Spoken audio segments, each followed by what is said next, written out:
দেখেছেন যে সে গুলি করেছে, সে উচ্ছ্বাস প্রকাশ করেছে, উল্লাস করেছে, সব কিছু কিন্তু আদালত বলেছেন যেটা প্রসিকিউশন প্রমাণ করতে পেরেছে। এই ব্যাপারে কিন্তু অপরাধ প্রমাণের ক্ষেত্রে কোনো ঘাটতি নেই। প্রসিকিউশন সাকসেসফুলি এই আসামিদের ইনভলভমেন্ট, তারা কে কী করেছে সব কিছু প্রমাণ করতে পেরেছে।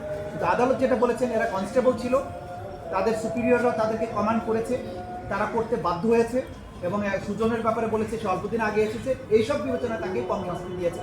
যেটার ব্যাপারে আমাদের আপত্তি আছে, যেটার ব্যাপারে আমরা মনে করি যে এই মুহূর্তে তো আদালতের রায়ের ব্যাপারে আমাদের শিরোধার্য রায় মানতে হচ্ছে, কিন্তু যেহেতু অ্যাপিলের ফোরাম আছে, আমরা অ্যাপিলে যাব।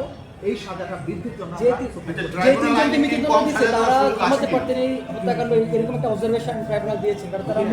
যে তিনজন মৃত্যুদণ্ড আজকে পেয়েছেন সাজা, তাদের তো কমান্ডিং ছিল, তারা এখানে অনেক যারা কনস্টেবল ছিল, তারা চাইলে থামাতে পারতেন, এরকম একটা অবজারভেশন। সেটা হচ্ছে যারা সুপিরিয়র ছিল, যাদেরকে মৃত্যুদণ্ড দেওয়া হয়েছে, তাদের ব্যাপারে বলা হয়েছে তারা সুপিরিয়র কমান্ডার ছিল, তাদের দায়িত্ব ছিল এদেরকে থামানো অথবা এদের শাস্তিমূলক ব্যবস্থা গ্রহণ করা, তারা সেটা করেনি। উল্টো তারা কমান্ড দিয়েছেন, আদেশ দিয়েছেন, নির্দেশ দিয়েছেন, সে কারণেই তাদেরকে কমান্ড রেসপন্সিবিলিটিতে মৃত্যুদণ্ড দেওয়া হয়েছে। তাদের সম্পত্তির ব্যাপারে কি বলা হয়েছে?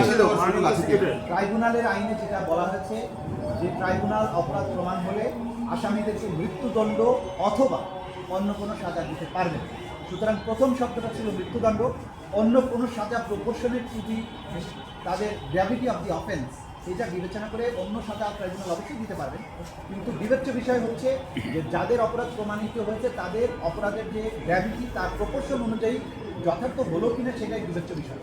আমরা সেই জায়গাটাতে বলছি যে গ্র্যাভিটি অনুযায়ী এটা প্রপোর্শনেট হয়নি, সে কারণেই আপিলের কথাটা আমরা